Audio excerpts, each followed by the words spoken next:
When I was in my early 30s, I was an associate at a Wall Street law firm, and I had been working 16-hour days for 7 years straight.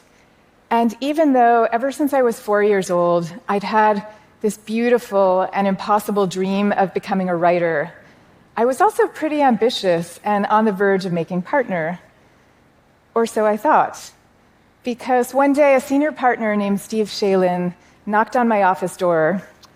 Steve was tall and distinguished and very decent, and he sat down and he reached for the squishy stress ball on my desk, and he said that I wasn't going to be making partner after all.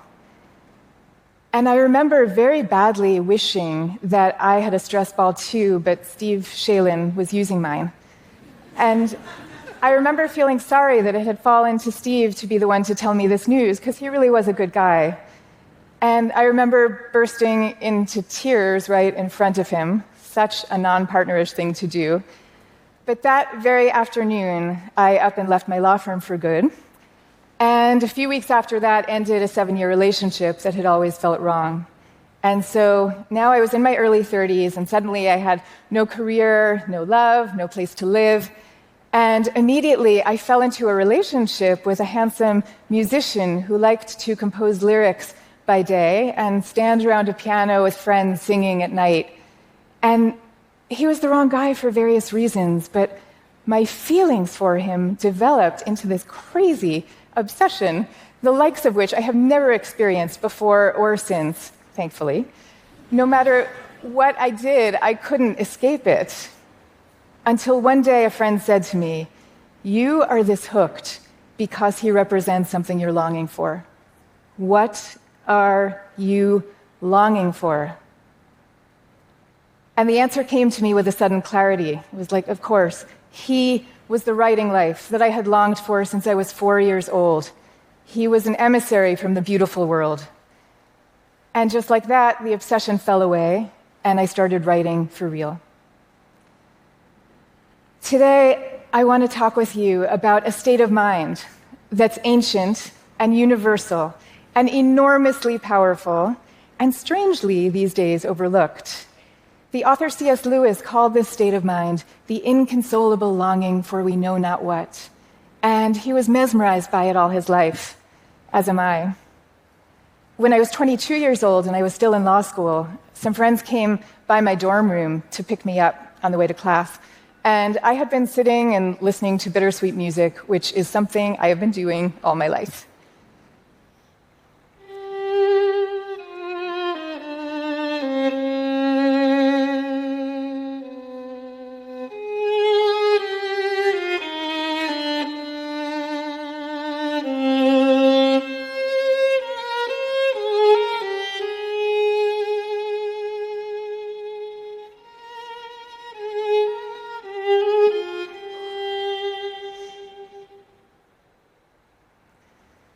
Okay, so the music's a little bit gloomy.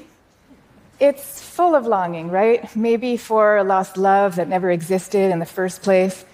But the curious thing is, when I hear music like this, I don't really feel sad, or not very sad. What I actually feel is something that's much closer to joy. And I could never understand why this was. But meanwhile, I noticed that my law school classmates were feeling very little joy. One of them asked me why I was listening to funeral music, and I laughed, and we went off to class. End of story. Except that I thought about that comment of his for literally the next 25 years. Like, why do I find sad music so uplifting? And what is it in our culture that makes it feel a fitting subject for a joke? And why, even right this minute, do I feel an intense desire to assure you that I love dance music too? I really do. At first, these were just interesting questions, but as I looked for the answers over the years, I started to realize that really, they were the questions. They were the big ones. I just hadn't known it yet. So here's what I found out. Lots of people feel the way I do about sad music, especially sensitive types. People play the happy songs on their playlists about 175 times on average, but they play the sad songs 800 times. And they tell researchers that they associate sad music with beauty and wonder and transcendence, the so-called sublime emotions. And, just think of how many musical genres tap into sorrow, right? There's Spanish flamenco and Portuguese fado and the Irish lament and American country music and the blues, and then even lullabies, which all over the world, we often use our most heartbreaking melodies to sing our newborns to sleep. Why on earth do we do that? And then it's not just music, right? We like rainy days and tragic drama and cherry blossoms, which we celebrate over equally lovely flowers, partly because they die young. Philosophers call that the paradox of tragedy. It's why do we sometimes welcome sorrow when the rest of the time we will quite naturally do anything we can to avoid it?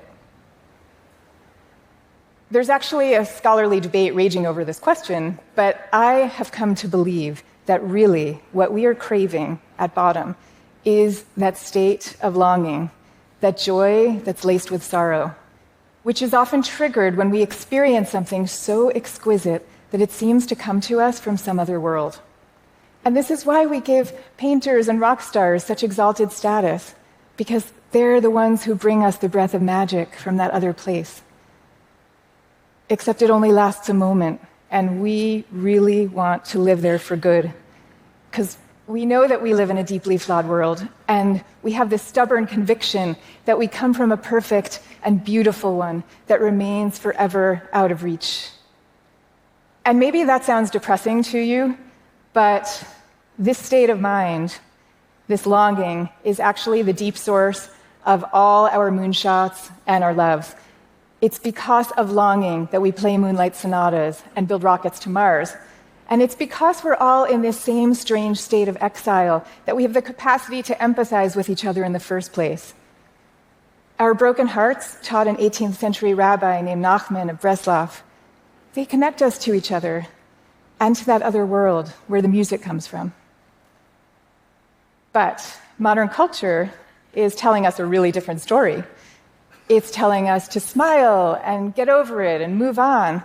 And of course, it's true, positivity is very powerful as well. And it's possible to get stuck in your longing and to never come out. So I do want to be really clear, this is not an argument for depression. And if that's what you think you're experiencing, please do go seek help. I'm talking about a different state of mind that we all live in, where the light and the dark move together. And I am saying that right now, our culture is afraid of the dark, and that all this normative sunshine can distract you from your rightful heritage. In Homer's Odyssey, it was homesickness. It was the longing for home that caused Odysseus to take that epic journey in the first place. The poem starts with him weeping on a beach. And in most every children's book you've ever loved, the hero is an orphan first. Think of Harry Potter, broken before the story even starts. Longing is also the beating heart, of course, of most of the world's religions. We long for Eden and Zion, and we long for the beloved, which is the beautiful word the Sufis have for God. So sometime after I left my law firm and the musician, I met Ken, who would become my husband.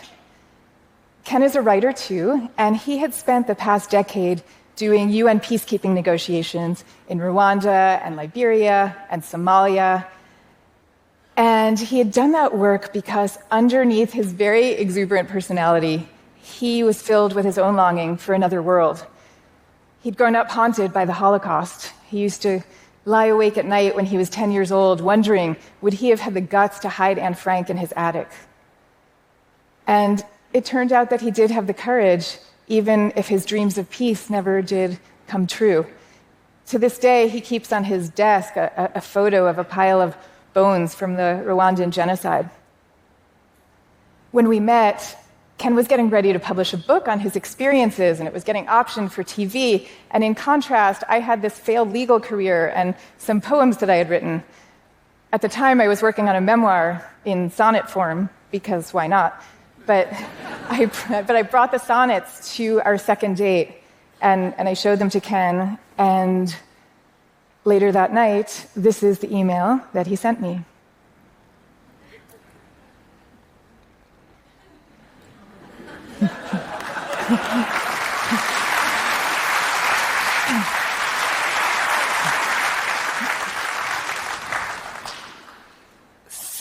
Ken's exuberant faith helped to make my longing a reality.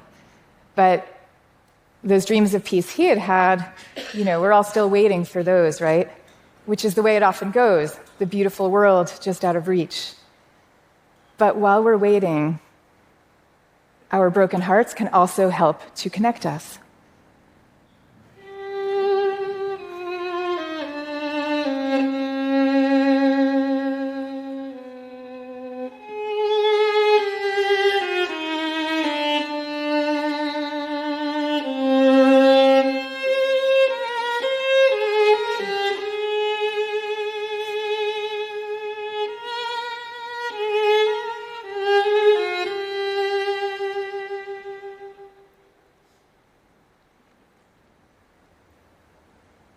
In 1992, the city of Sarajevo was under siege.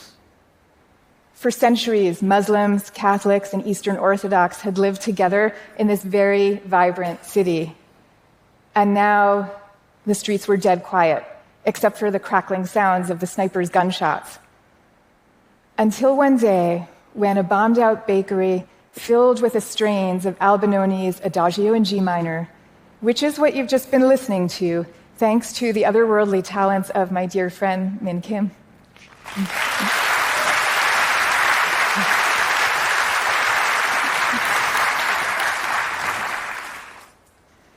The Albinoni that day was played by Vedran Smailovic, the lead cellist of the Sarajevo Opera, in honor of 22 people who had been killed the morning before as they lined up for bread.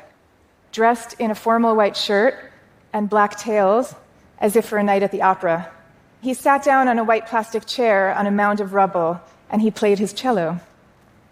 And he did that every day for 22 days under sniper fire that never stopped him. You ask me, am I crazy to play my cello in the middle of a war zone, he said. Why don't you ask them if they're crazy for shelling Sarajevo? A few months after that, the BBC foreign correspondent Alan Little writes that he watched as a procession of 40,000 people emerged from a nearby forest. They'd been walking for 48 hours to flee a military attack, and among them was an old man. He was dazed and exhausted, and he asked Alan Little, "Have you seen my wife? We got separated in the forest. I don't know whether she's made it." And Little said to him, "Do you mind if I ask you, are you a Muslim or a Croat?" And the old man's answer, he says, shames him even now as he recalls it across the decades. "I am," said the old man, "a musician."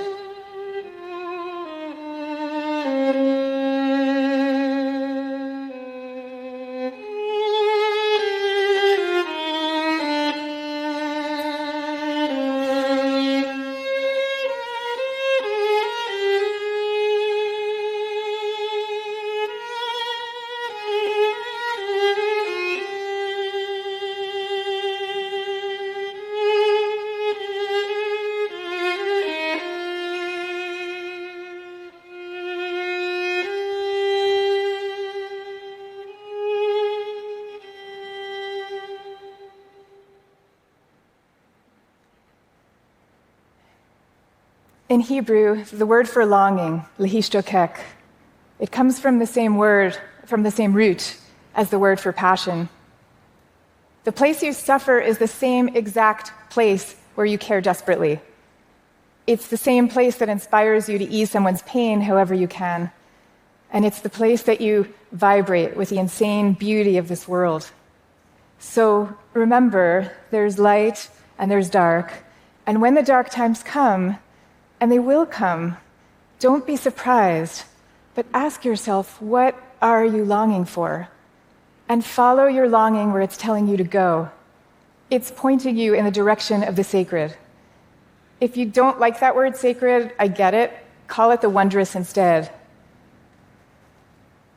You absolutely don't have to believe in the deities of the ancient books to know that spiritual longing is real and that humanity is steeped in the sublime. Once you look, you will see it everywhere around you. It's in the arch of your best friend's eyebrow when she makes a joke. It's in the smallpox vaccines and the Golden Gate Bridges that humans somehow managed to invent against all odds.